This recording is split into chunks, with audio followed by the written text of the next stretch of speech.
What is up, guys? It is the Sound Alchemist, and today I am proud to present to you a 40 facts video that I've wanted to do for about 2 weeks now. This is 40 facts on the demon engines of Khorne. Now, Khorne has a wide variety of demonic engines to freaking maim, kill, and burn away the enemies until there's nothing left except skulls for the Skull Throne.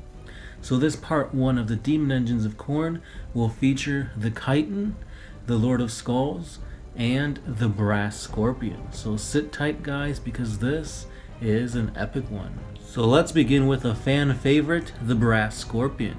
So the Brass Scorpion is also known as the Great Brass Scorpion or the Scopios Colossi to the Inquisition. It is indeed a large demon engine used by Chaos Space Marine Trader Legions and the forces of the Dark Mechanicum. The Brass Scorpion is a massive multi-legged war machine shaped in the image of the ancient Terran Scorpion, and it is completely in dedication to the blood god Khorne. The Brass Scorpion is one of the largest demon engines around, dwarfing the Decimator and the Defiler. Now, the Brass Scorpion was also believed to be a myth until the latest Black Crusade, where Abaddon the Despoiler was using more and more of these guys in battle. Now, this beast is deceptively fast and agile for a war machine of such epic size, and it excels in attacking enemy fortified positions before engaging entrenched infantry. Now, the Brass Scorpion seems to be embedded with a predator's instincts, and he has shown a level of bloodlust and delight for slaughter rarely matched even by other demon engines. So now let's go into its construction. This epic machine is powered by a powerful device known as the Doomsday Engine, which is a form of demon-forged chaotic technology that generates tremendous amounts of power due to the burning of souls of still living bodies. So within the Brass Scorpion's masses of tangled semi-organic cabling, there are pretty much dying bodies, and that's how it runs. So instead of using like fossil fuels or I don't know, generators, plasma generators of sort, this guy uses freaking human souls. So that's pretty badass. The Dark Scorpion is inscribed, just like many other war machines, with Khornate demon symbols, such as the runes of the Blood God, granting it added defense against psychic powers. So it's pretty awesome because it acts as a reflection of the hatred that Khorne has, and it displays it with its awesome armament. And speaking of its awesome armaments, let's dive into its weaponry.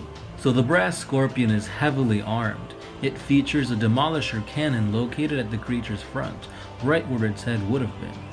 This machine also has 2 Hellmaw cannons, which are essentially massive flamers that spray warp-fed fire.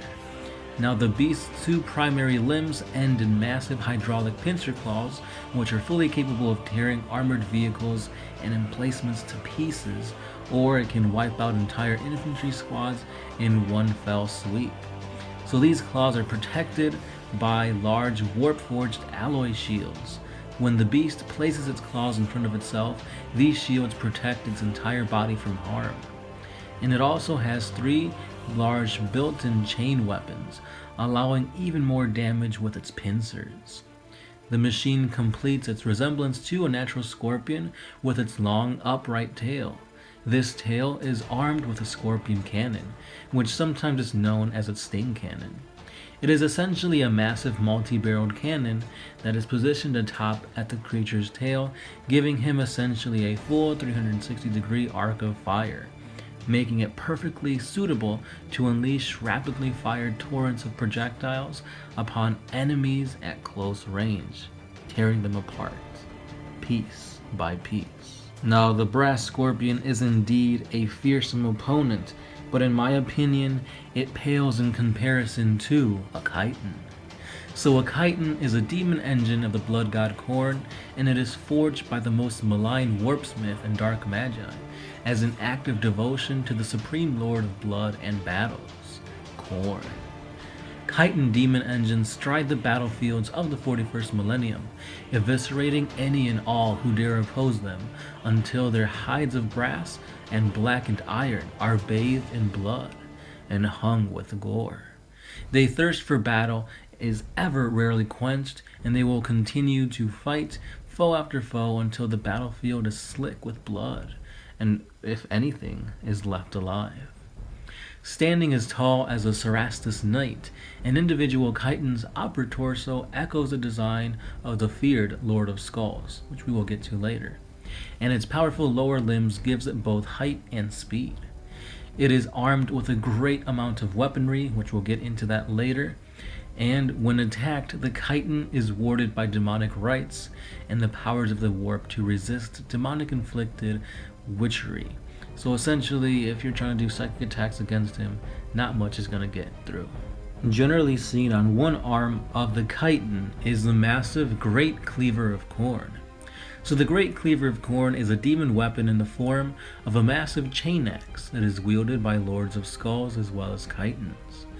Unlike the Lord of Skulls that wields it, the Great Cleaver of Khorne is festooned with the remains of its victims, their skulls forever being trapped within. So this weapon is large enough that the Lord of Skulls can make easy use of it, for example wielding it like a normal sized melee weapon. Now this cleaver is strong enough to completely cut apart enemy vehicles into pieces while taking out entire groups of infantry in one fell swing. It is a weapon forged from murder and rage, and it delivers the very same to its victims. The other weapon used by a chitin would be a Hades Gatling gun, which is a massive demonic weapon that is multi-barreled, and it is capable of shredding groups of enemy infantry apart with a single hail of fire composed of massive ballistic shells. And with that being said, this brings us to the Lord of Skulls. So the Lord of Skulls is a super heavy demon engine of chaos that is in dedication to the god known as Khorne. These massive demon engines were created by the most ambitious and skilled of warpsmiths deep within their black forges, located deep in the Eye of Terror. Each Lord of Skulls is a grotesque battle construct armed with a multitude of powerful demonic weapons. The Lord of Skull takes the form of a great warrior of Khorne mounted upon a set of large tracks.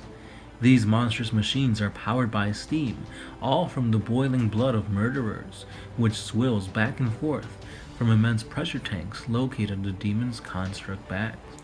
Being the brazen vessels of bloodthirsters, many Lords of Skulls are worshipped by the Khorne demon kin, and they are often followed into battle as living altars of Khorne worship. Their track guards will be heaped with skulls and runic fetishes, offerings made by the warriors who charge to war in their shadow. Every deed is met by howls of adulation from the mad throng the demonkin inspired to work to new heights of fanatical devotion by the Lord of Skulls' unstoppable rampage. The renegades of the Wrath pay special heed to rumors of a Lord of Skull rampaging across the material dimension, seeking it out and fighting in its wake. The better to see one of Khorne's masterpieces in action would be to none other than to fight alongside of it. Most warp entities rage against their incarceration in demon engines, but there are a few that see their cages as the perfect weapon, and this is the most common amongst bloodthirsters of the 8th rank, some of who see the Lord of Skulls as a suit of armor, which way they may rage war on the dissidents of real space. And now let's finish up this awesome 40K demon engine lore by talking about the armament of the Lord of Skulls. So the Lord of Skulls is armed with 3 main weapons.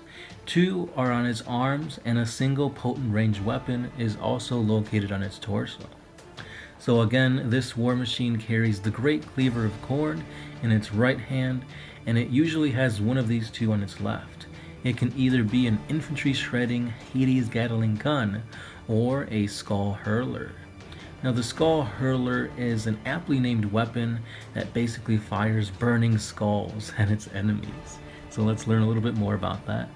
Throughout the metallic folds of the Lord of Skulls are dozens of enemy skulls. So these skulls are basically fed into this cannon, and they are lit with the warp flame and then shot at their enemies. So what better way than to gain more skulls for the skull throne than to shoot out skulls at your enemy? That's freaking crazy. I guess that's why they call it the Lord of Skulls. And then finally, the third weapon, which is mounted on its torso, can either be a Gore Storm cannon, a Demon Gore cannon, or an Ichor cannon. The main differences between these three is that the Gore Storm cannon launches boiling blood at their enemy. The Ichor cannon launches burning blood, and the other one is basically spewing out excess filth or residual types of fuel onto the enemy. So all in all, it's basically just a means of using whatever, I guess, raw materials into killing its foe. So with that, guys, that's all the lore we have on the Brass Scorpion, the Chitin, and the Lord of Skulls. Stay subscribed because tomorrow we will be talking about 2 or 3 other demons of Khorne, and these demons are actually going to be infused with, you guessed it, more mechanical constructs. So epicness is to come, so stay subscribed for that, guys. Also, don't forget to leave me a comment down below as to which of these 3 is your favorite. Do you guys prefer the Brass Scorpion, or maybe the Chitin, or perhaps the half tank, half Chitin Lord of Skulls? So with that being said, guys, that's pretty much all I have for you guys today. Don't forget to hit us up on Patreon, Instagram, Twitter, and Facebook for more things 40K. And as always, I'm the Sound Alchemist, part of the One Mind Syndicate, and I'll see you tomorrow.